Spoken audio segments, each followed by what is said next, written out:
வந்து கம்ப்ளைண்ட் கொடுத்து என்கொயரி வேட்டையாடப்படும். ஒரு வேட்டைனா எப்படி வேட்டையாடுமோ அதுபோல எவன்லாம் லஞ்ச ஊழல் செய்து சுத்தி கொண்டிருக்கின்றார்களோ வேட்டையாடப்படுவார். இல்லைனாங்க ஐயா அந்த நாடு திருந்தாது. இது ஒரு உயிர், ஒரு வாழ்க்கை. அது எப்படி முடிவு வர வேண்டும் என்று ஆண்டவன் முடிவு செய்ய வேண்டும்.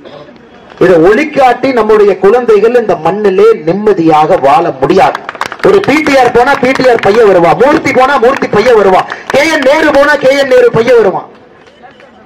யாரும் இருக்கக்கூடாது அரசியல். ஐயா வரிசையா வந்துகிட்டே இருப்பான் அந்த குடும்பத்தில. லஞ்சம் என்பது தலைமுறை தலைமுறையாக தொடர்ந்து கொண்டு இருக்கும்.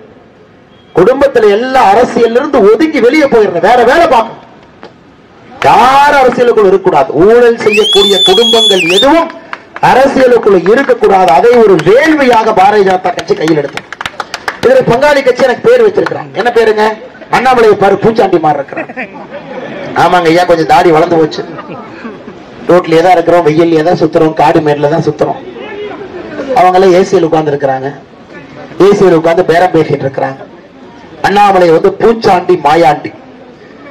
ஐயா தென் தமிழகத்துல மதுரையிலிருந்து எங்கே போனாலும் கூட ஒரு கிராமத்துல மாயாண்டி இருப்பார், காவல் தெய்வமாக.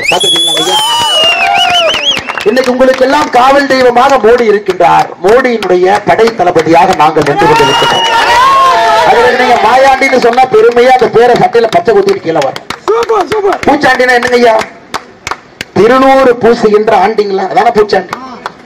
திருநூறு தானே எப்ப பூசுறாங்க ஐயா? நான் அவங்க மாதிரி திருநூறு அழிச்சிட்டு SDPI மாநாட்டுக்கு வரேன் ஒளிஞ்சு ஒளிஞ்சு அந்த மாதிரி வந்தனாங்க ஐயா.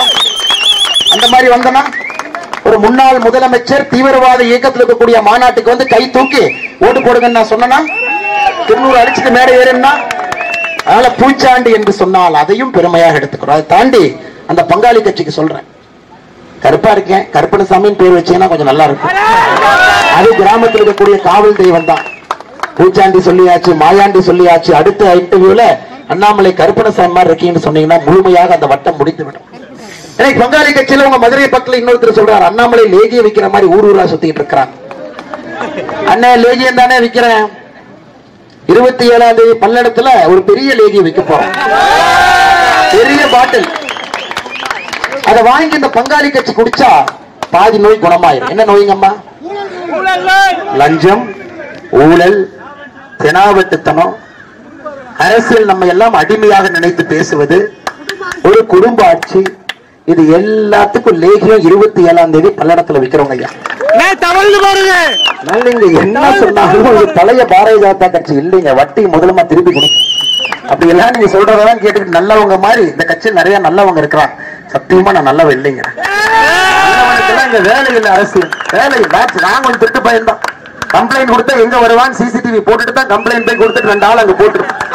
ஏன்னா இங்க நீங்க நல்லவ மாதிரி பாரதிய ஜனதா கட்சியில் எல்லாம் நல்லவங்க தான். கோயிலுக்கு போய் சாமி கும்பிட்டு அம்மா தாயே நாங்கெல்லாம் நல்லவங்க, அதெல்லாம் இந்த ஊர்ல வேலைக்காக சாமி. எல்லாம் திருட்டு பயலுங்க. முல்லை முன்னால் எடுக்க வேண்டும். இவெல்லாம் நீங்க பார்த்து உள்ள வந்தீங்கன்னா இவருடைய வம்சம் நம்முடைய வம்சத்தை எல்லாம் அழித்து விடும் சகோதர சகோதரிகள். ஆனால் இங்க இருக்கக்கூடிய எல்லா பெரியவர்கள் தாய்மார்களுக்கு என்னுடைய அன்பார்ந்த வேண்டுகோள், 2024 பாராளுமன்ற தேர்தல் நமக்கான தேர்தல், மாற்றத்திற்கான தேர்தல்.